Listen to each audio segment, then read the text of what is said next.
Jerusalem में Al-Aqsa मस्जिद में मौजूद लोगों और सुरक्षा बलों में झड़प।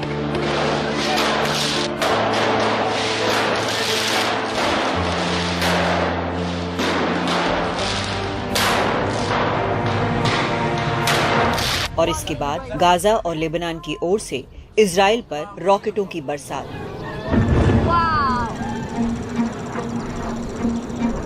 ये दो तस्वीरें बीते कई दशकों से इजराइल और फिलिस्तीन के बीच चल रहे संघर्ष की कहानी कहती हैं।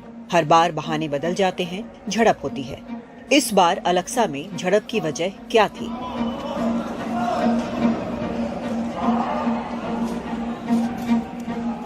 Most Jews do not go onto the Temple Mount. There's no direct threat from most Jews. And even those who are going onto the Temple Mount are not going onto the area where actually the Dome of the Rock is, but are perambulating around the outside of it. But for most Palestinians, this is seen as a provocation, especially when Jews there pray. And the Israeli authorities are generally trying to maintain separation between the Muslims and the Jews when they're on the Temple Mount. लेकिन इस झड़प ने अचानक तनाव बढ़ा दिया। दुनिया भर के देशों ने इसकी निंदा की।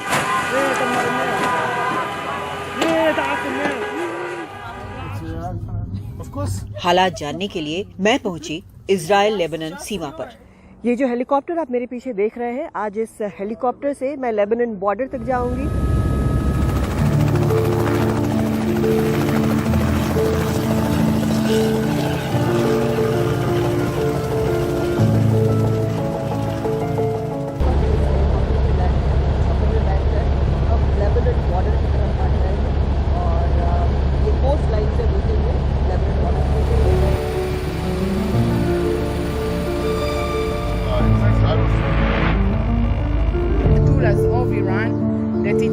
इजराइल लेबनान सीमा इजराइल के उत्तर में पड़ता है।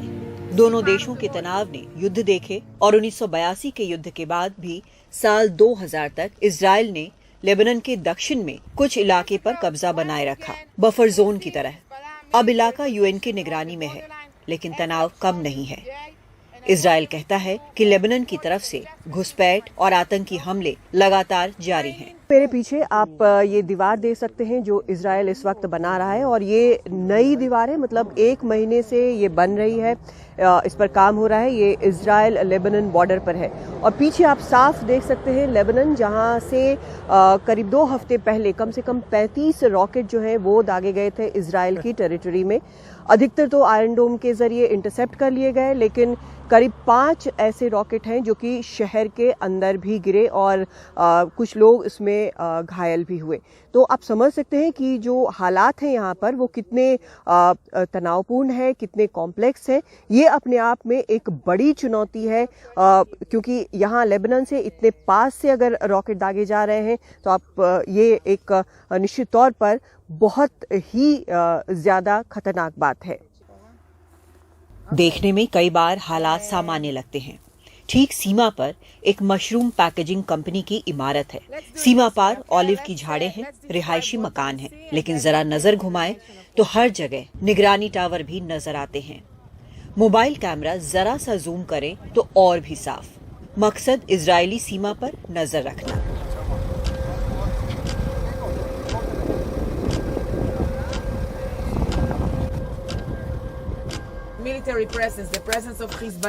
इजराइल को नाराजगी है कि यूएन की निगरानी में होते हुए समझौते के बावजूद यहाँ पर ये हो रहा है। एक पूर्व इंटेलिजेंस अफसर पूरा माजरा यूं बताती हैं। If you ask me as an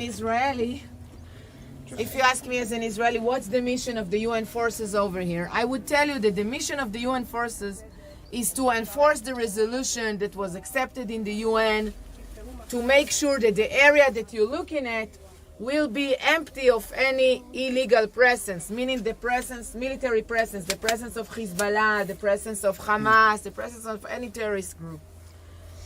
Probably your soldiers and commanders in the UN will say that it's the mission of the Lebanese army to enforce this resolution, and they came here to assist the Lebanese army. The bottom line is that Hezbollah is here, you can see it, with military presence. Sometimes I see them even dressed with uniforms, sometimes even armed. We are now driving on the road where the 2 soldiers were killed.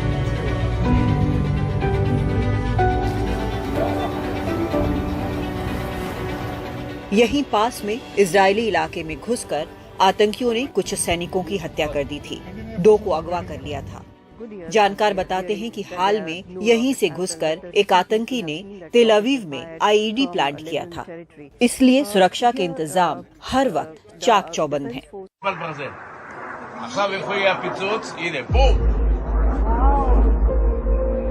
American Jewish committee के आयोजित इस दौरे में iron डोम की battery भी दिखाई गई, लेकिन इसकी वीडियोग्राफी सख्त मना है। ये पूरे इलाके पर नजर रखता है और कुछ ही घंटों के अंदर एक जगह से दूसरी जगह जा सकता है। लेकिन चुनौती सिर्फ जमीन और आसमान से ही नहीं है, जमीन के नीचे से भी है।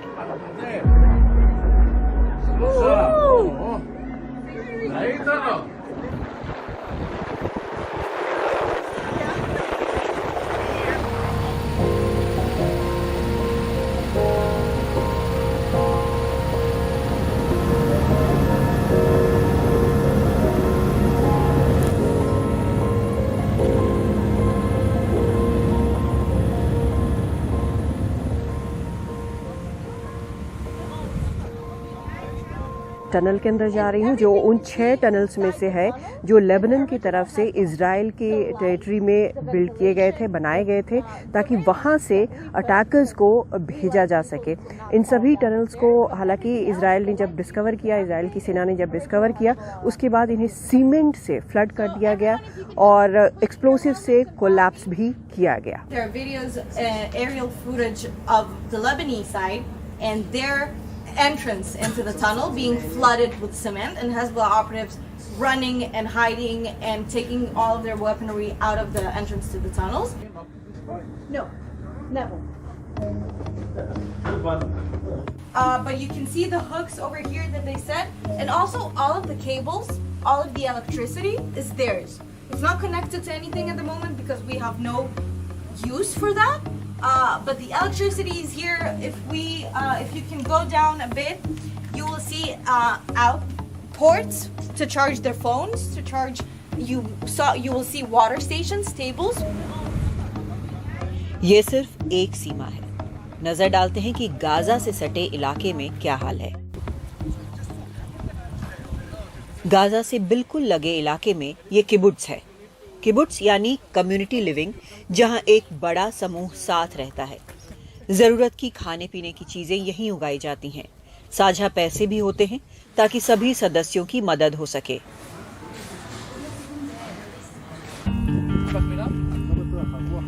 लेकिन गाजा के इतने पास होने की अपनी चुनौतियां हैं। यहाँ से ये इतना करीब है कि आप बिल्डिंग्स देख सकते हैं। इस जो पहाड़ी है, इसके पीछे काफ़ी जो गाजा स्ट्रिप है वो उसका हिस्सा है, और ये बीच में फील्ड्स हैं। पहले यहाँ पर एक इजरायली सेटलमेंट हुआ करता था, अब नहीं है, और ये अब काफ़ी कड़ी सुरक्षा में है ये पूरा इलाका।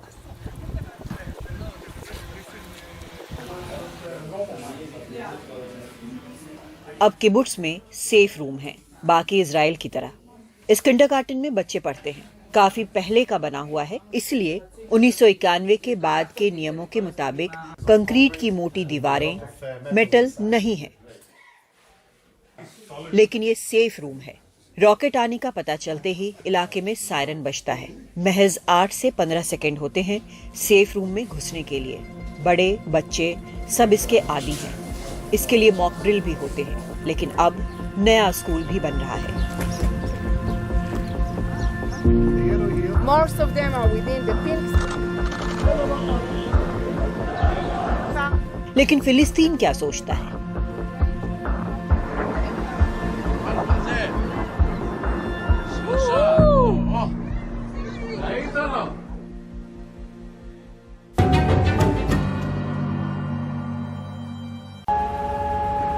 मैं रमल्ला के रास्ते में हूं, लेकिन रास्ते में एक अलग सायरन बज उठता है। यौम हुश है उन लाखों यहूदियों की याद में जिन्हें दूसरे विश्व युद्ध के दौरान कत्ल कर दिया गया। जब 18 अप्रैल को 2 मिनट के लिए ये सायरन बजता है तो पूरे इजराइल में एसेंशियल सर्विसेज, सुरक्षा कर्मियों के अलावा सभी यहूदी जहां होते हैं वहीं रुक जाते हैं। ऐसे सड़कों पर गाड़ियां भी रुक जाती हैं।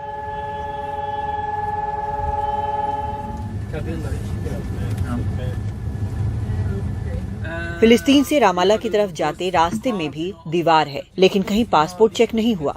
पता चला कभी कभी ऐसा भी होता है। लौटने के समय की कहानी अलग है। बाहर की तस्वीर बहुत ज्यादा बदली नहीं लगती। सड़क पर रुकने की इजाजत नहीं है।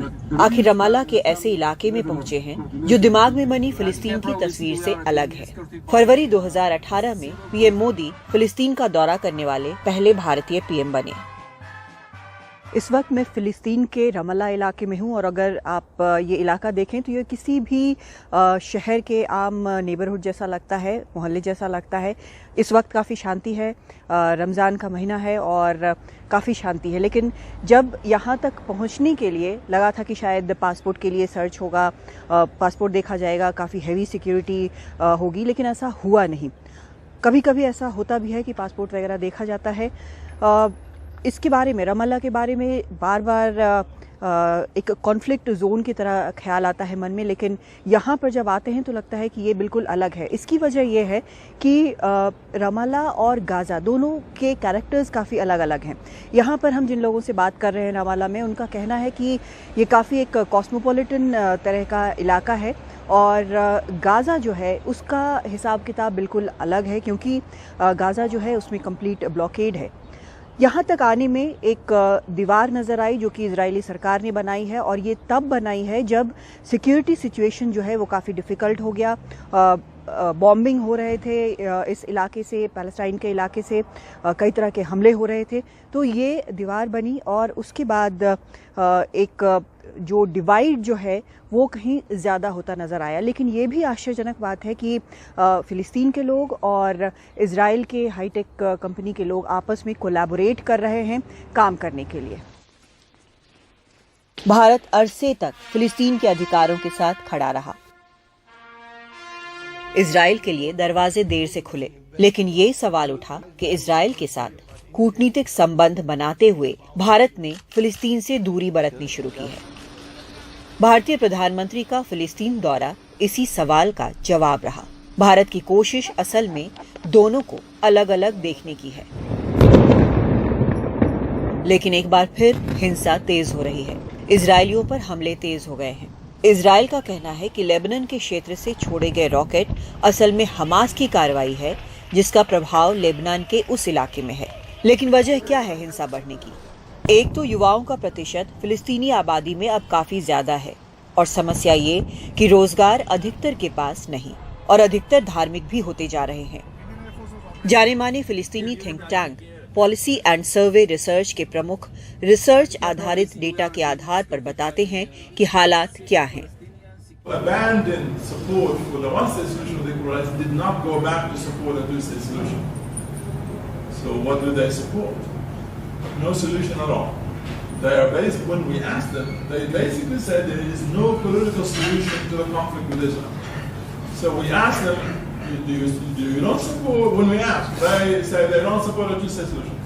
They don't support a one-state solution. There's a third vision, by the way, that we also asked about, which is Hamas's vision for ending the conflict. Hamas's vision is one Arab Muslim state in the entire land between the river and the sea.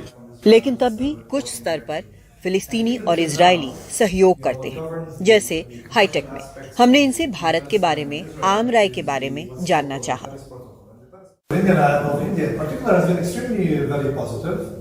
And you know, the Indian government does a lot of projects here in Palestine. For example, I don't know if you heard about the Indian tech. लेकिन तब भी हालात ऐसे हैं कि भीड़ भाड़ वाले इलाके में नहीं जाने की सलाह दी गई।